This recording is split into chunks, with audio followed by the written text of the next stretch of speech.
On Friday, September 26, 2025, the Minnesota Lynx and Phoenix Mercury clashed in a tense playoff semi-final. The game was a physical battle, but the real story unfolded on the sidelines. As the Lynx's hopes faded in the fourth quarter, coach Cheryl Reeve's frustration erupted. A series of controversial calls and non-calls pushed her to the brink. Reeve's ejection became the night's defining moment, overshadowing the Mercury's 84-76 win and igniting a league-wide debate about officiating. The image of Reeve, furious and shouting as she was escorted off, became a symbol of mounting frustration with WNBA officiating. With less than 60 seconds left on the clock, the Minnesota Lynx found themselves in a desperate situation. Down by just a few points, every possession mattered, and the tension in the arena was palpable. The crowd, a sea of anxious faces, watched as their team huddled up, searching for a spark that could turn the tide in their favor.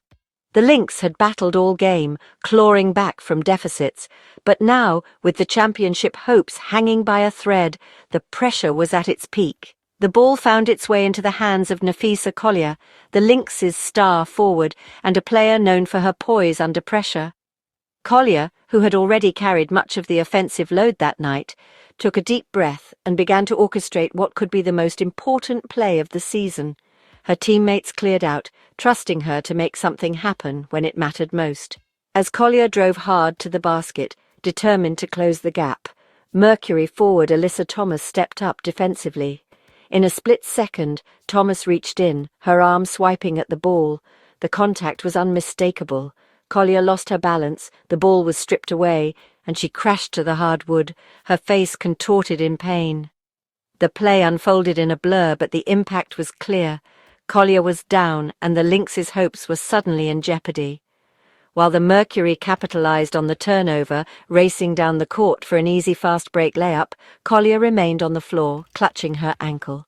Trainers rushed to her side as the rest of the Lynx looked on in disbelief. The scoreboard now showed an even steeper hill to climb, but the real concern was Collier's health. The arena, moments ago roaring with anticipation, fell into a stunned silence.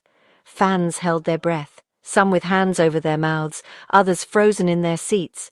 Teammates gathered around, their faces etched with worry, not just for the game, but for their friend and leader. This was more than just a lost possession. It was a moment that threatened to change the course of the Lynx's season, and perhaps even Collier's career. What infuriated the Lynx and their fans even more was the absence of a whistle. Despite the obvious contact, the referees let play continue, refusing to call a foul. Head coach Cheryl Reeve erupted from the sidelines, shouting at the officials, while Lynx players threw up their arms in disbelief. The sense of injustice was overwhelming. To Reeve and her team, this wasn't just a missed call. It was a blatant foul that had gone completely ignored at the worst possible moment. The Lynx felt robbed not only of a crucial possession, but of their best player, who was now sidelined with a potentially serious injury. The frustration on the bench was palpable, as players and coaches alike gestured angrily toward the officials, demanding answers that never came. This single moment seemed to encapsulate an entire season's worth of frustration for the Lynx. All year, they had battled through physical play and what they saw as inconsistent officiating. Now, with everything on the line, it felt as though the referee's inaction had cost them dearly. The sense of injustice lingered in the air, fueling the team's anger and disappointment. For Cheryl Reeve, this was the final straw. The coach, known for her passion and fierce loyalty to her players, could no longer contain her frustration. As she was ejected from the game, her anger was clear for all to see, a symbol of a team pushed to its breaking point by a single controversial play that would be remembered long after the final buzzer. The arena was gripped by a heavy, almost suffocating silence after Collier's injury. Players huddled around their fallen teammate, the crowd frozen in disbelief, and the energy that had filled the building just moments before seemed to vanish in an instant. For a few long seconds it felt as if time itself had stopped, with everyone waiting, hoping for a sign that Collier would be okay. But that tense quiet was shattered by Cheryl Reeve's explosive outburst. The Lynx head coach, known for her fierce loyalty and passion, could no longer contain her frustration and concern. She stormed onto the court, her voice rising above the stunned crowd as she confronted the officials. Reeve's anger was palpable, her face flushed, her gestures sharp and emphatic. She demanded answers, her words echoing through the arena as she pointed repeatedly toward Collier, insisting that the referees acknowledge the gravity of what had just happened. Players and assistants rushed to restrain her, forming a protective barrier as Reeve continued to shout, her voice trembling with emotion, but she was relentless, refusing to back down, her focus unwavering as she demanded justice for her injured star. The tension on the court was electric, every eye fixed on the unfolding drama. The referees, faced with her unyielding protest, had little choice. Her first technical foul was met with a chorus of boos, but Reeve didn't stop. Within moments, a second technical was assessed, an automatic ejection. The decision sent shockwaves through the arena as fans and players alike tried to process what had just happened. Even as she was escorted out by security and staff, Reeve's fury did not subside. She continued to vent her frustration, her voice carrying through the corridors, making it clear that she would not be silenced. Her passion and anger echoed long after she disappeared from view, leaving a lasting impression on everyone present. For Reeve, this was about far more than a single call or even a single game. Her protest was a direct challenge to a system she believed had failed her team and her players. She wanted the league, the officials, and the fans to understand the seriousness of the moment and the need for change. Her ejection instantly became the story, ensuring that the conversation would be about more than just the Lynx's loss. It sparked debates among analysts, fans, and media, all questioning the league's officiating and its responsibility to protect players. In that moment, Reeve sacrificed her place on the sideline to shine a spotlight on a league-wide issue. Her actions, though costly, sent a powerful message. Some things are bigger than basketball, and sometimes it takes one person's courage to demand accountability and change. After the game, Cheryl Reeve entered the press room, still seething. She skipped the usual quander, launching into a fierce monologue. Reeve focused solely on officiating, linking Collier's injury directly to the referee's failure to protect players. She highlighted the absurdity. Collier, a relentless attacker, finished with 5 fouls but 0 free throw attempts. Reeve's message was clear. This wasn't about excuses, but about a broken system. She refused questions, controlling the narrative and ensuring her criticism would be heard. The press conference became a rallying cry for change. The fallout was just beginning. In her 2-minute address, Cheryl Reeve didn't hold back for a single moment.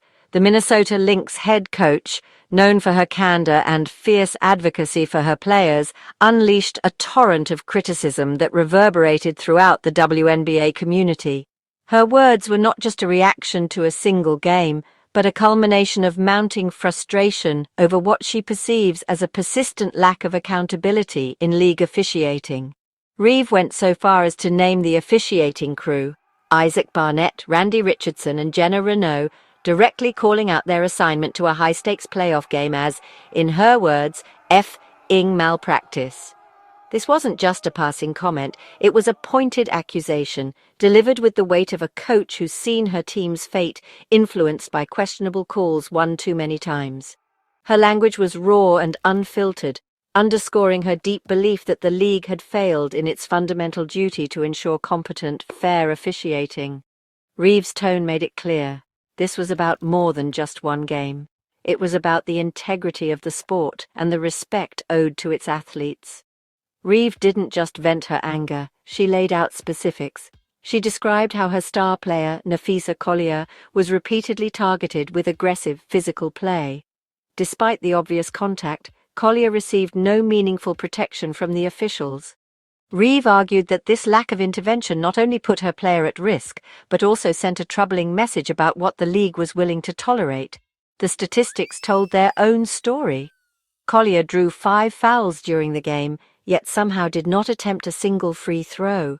For Reeve, this was undeniable proof of bias, or at the very least, gross incompetence.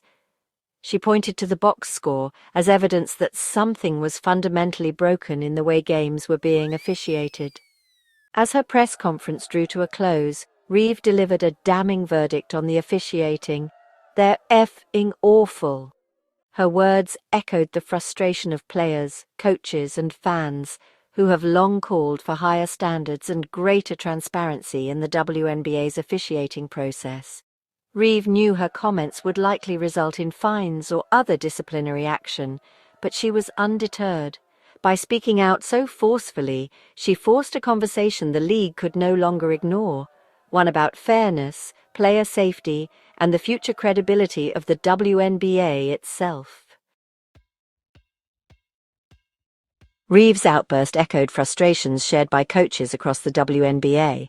Las Vegas Aces coach Becky Hammon had also criticized the league's officiating, calling the physicality out of control. Coaches argued that inconsistent enforcement of rules was turning games into wrestling matches and risking player safety. Hammon lamented the loss of freedom of movement, a core basketball principle. The complaints weren't isolated. They reflected a pattern of concern from respected leaders. Reeve's explosion was the tipping point in a season-long chorus demanding change. The numbers from the Phoenix Mercury series backed up the coach's complaints. Game 1 saw a record low just 10 total free throw attempts between both teams. In Game 3, Phoenix shot 22 free throws to Minnesota's 11, despite similar foul counts. Collier, known for attacking the paint, finished with 5 fouls and 0 free throw attempts, a statistical anomaly. These numbers moved the debate from opinion to fact, highlighting a reluctance by officials to call fouls. The data supported claims that excessive physicality was being allowed. The controversy was no longer just about perception, it was about evidence. At its core, the controversy was about player safety and the integrity of the game. Inconsistent officiating puts athletes at risk and undermines fair competition. Collier's injury was a stark reminder of what's at stake when referees let games get too rough. Coaches argued that when rules aren't enforced, skill gives way to dangerous play. The integrity of the league depends on equal application of the rules. When officiating becomes the story, trust in the game erodes. The WNBA faced a critical need to address these issues to protect its players and reputation.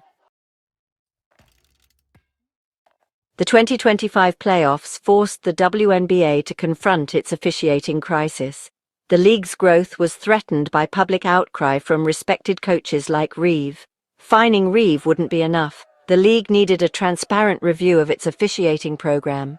Restoring trust meant better training, accountability, and communication with coaches and players. Fans, too, needed to believe in the fairness of the competition. Reeve's passion sparked a necessary conversation about the league's future. How the WNBA responds will define its commitment to its players, coaches, and the integrity of the sport.